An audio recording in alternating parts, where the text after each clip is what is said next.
This fragile young woman was a survivor against all odds, a miracle of nature who somehow managed to breathe, walk, and speak, after being born into a family shaped by 16 generations of inbreeding, where even her own parents were uncle and niece.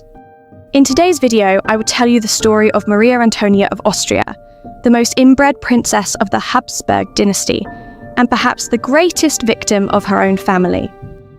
Leave a like, and let's begin. Let others wage wars. You, happy Austria, marry. This was the motto of the House of Habsburg, the dynasty from which today's heroine descended.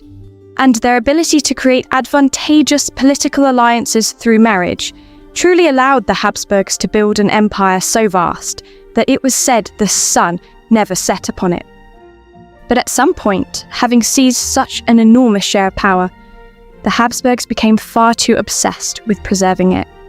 They were afraid of forming unions with other royal houses, because such an alliance could mean losing part of their territory, and so they began marrying almost exclusively among themselves.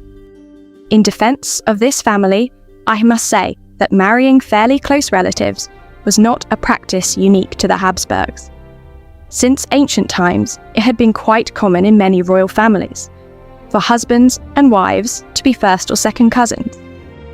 But in this particular family, inbreeding reached its peak and grew to an almost unbelievable scale. For centuries, uncles married their nieces and cousins married one another without giving much thought to the consequences. And those consequences did not take long to appear. Mental illnesses, extremely high infant mortality, and one more significant result that was quite literally written across their faces: the appearance of the famous Habsburg jaw. If you look at their portraits, you will immediately notice how strongly their lower jaws and chins protruded. In the case of some members of the family, let's just say it was merely an unfortunate physical feature. But for others, it became so severe that they were no longer able to perform even the most basic actions normally, such as eating without assistance. One of the most extreme examples was King Charles II, known as Charles the Bewitched, who was the uncle of today's heroine.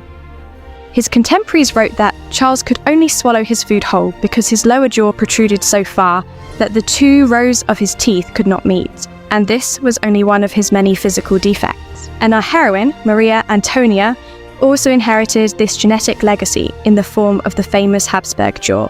But today, I will allow myself a little suspense and reveal just how dirty her supposedly pure blood truly was, only at the end of the video. So, make sure you stay until the end. Maria Antonia was born into a marriage between an uncle and his niece. Her father was Leopold I, the Holy Roman Emperor. Just look at the chin on this handsome man. Her mother was Margaret Theresa of Spain, and the story of her life and marriage is one that cannot help but break your heart. Margaret herself had also been born from a marriage between close relatives, another union between an uncle and his niece within the Spanish branch of the Habsburg family. Perhaps, looking at Margaret's portrait now, you feel that her face is strangely familiar. And that is no coincidence. She was the very same little girl from the paintings of Velázquez, who portrayed her again and again over the years. He painted these portraits at the request of her future husband, Leopold, who was both her maternal uncle and her cousin uncle on her father's side. Leopold, who was 11 years older than her, wanted to watch his little bride grow up before she finally arrived at his court. Even after marrying Leopold, Margaret continued to address her husband as uncle, although the two of them did manage to find some kind of mutual understanding. During their 6 years of marriage, this unfortunate young woman became pregnant 6 times and gave birth to 4 children, 3 of whom died in infancy. The only one who survived was Maria Antonia, born in 1669, who somehow made it through infancy against all odds. But pregnancy and childbirth placed far too great a strain on her mother's already weak health.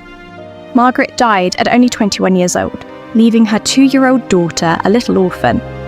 Only a few months later, Leopold married again, and once again he chose one of his relatives, his third cousin, Claudia Felicitas of Austria. The new stepmother quickly grew close to the little girl and treated her as if she were her own daughter. Sadly, however, she was destined to suffer the same fate as her predecessor.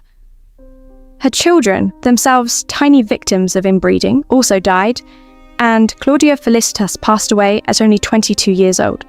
And so, before she had even reached the age of 7, poor Maria Antonia had already faced an extraordinary amount of loss. Perhaps this also shaped her character, because she grew into a deeply melancholic child. As Maria Antonia grew older, she became one of the most desirable brides in Europe. Because her mother had been a Spanish infanta, Maria Antonia herself could potentially lay claim to the Spanish throne if her mother's brother, the unfortunate King Charles II, died without an heir. Maria Antonia's father could think of no better solution than to repeat the same old Habsburg mistake and arrange another marriage between an uncle and his niece, hoping to keep the crown securely within the family. He wanted to marry Maria Antonia to Charles, but the plan fell through because of political changes. Instead, in 1685, Maria Antonia became the wife of Maximilian II Emanuel, Elector of Bavaria. It would have been difficult to find two people less suited to one another. Maximilian was the complete opposite of Maria Antonia, loud, aggressively ambitious, extravagant, and a notorious womanizer. He did not need a wife. What he needed was her claim to the Spanish inheritance, which came together with her dowry. Maximilian openly paraded his mistresses before his young wife, mocking her serious nature and strict religious devotion. Isolated at the Bavarian court in Munich, Maria Antonia's natural melancholy gradually deepened into a crushing depression. But no one cared about her state of mind. Maria Antonia was needed for one purpose: to give birth again, and then to keep giving birth. Her first 2 pregnancies ended with the birth of sons who died only a few days later. Their delicate bodies were simply unable to survive outside their mother's womb. Each loss further weakened Maria Antonia's already poor health and broke what remained of her spirit. In October 1692, she gave birth to her 3rd son, Joseph Ferdinand. The labour was agonising, and her body, already weakened by the invisible genetic defects inherited from generations of her ancestors, could no longer endure it. Suffering from severe postpartum complications and a serious systemic infection, Maria Antonia understood that the end was near. She died on Christmas Eve in 1692, at only 23 years old, effectively repeating the fate of both her mother and her stepmother. But the curse of Habsburg blood soon claimed Maria Antonia's precious son as well. The boy died at the age of 6 from causes that remain unclear, possibly because of the same inherited genetic problems that had plagued his mother. His death triggered a struggle for the Spanish throne, to which he had also been the designated heir, and ultimately contributed to a war that claimed the lives of nearly 700,000 people. And now, as I promised, let us finally see just how extreme the inbreeding in Maria Antonia's family truly was. I am not a geneticist, but I will try to explain this in the simplest possible way. We inherit 2 copies of most of our genes, one from our mother and one from our father. Which versions we receive is largely a matter of chance. Many people carry harmful recessive genetic variants without ever knowing it, because one healthy copy of a gene can often prevent the disorder from appearing.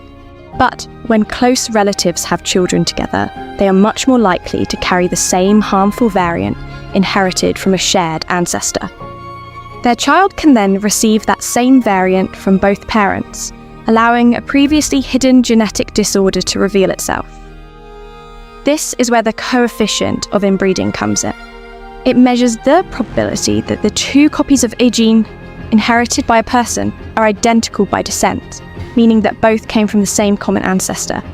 For a child born to a brother and sister, something that we neither support nor recommend, the expected coefficient of inbreeding is 0.25.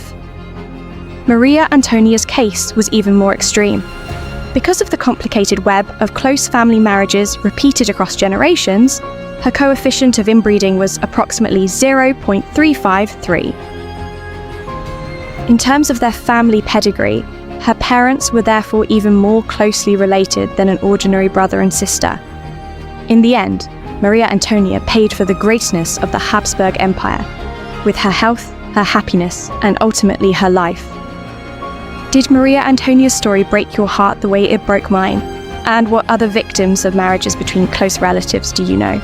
Share their names in the comments, and don't forget to like this video if you've enjoyed it. I'll see you in the next video.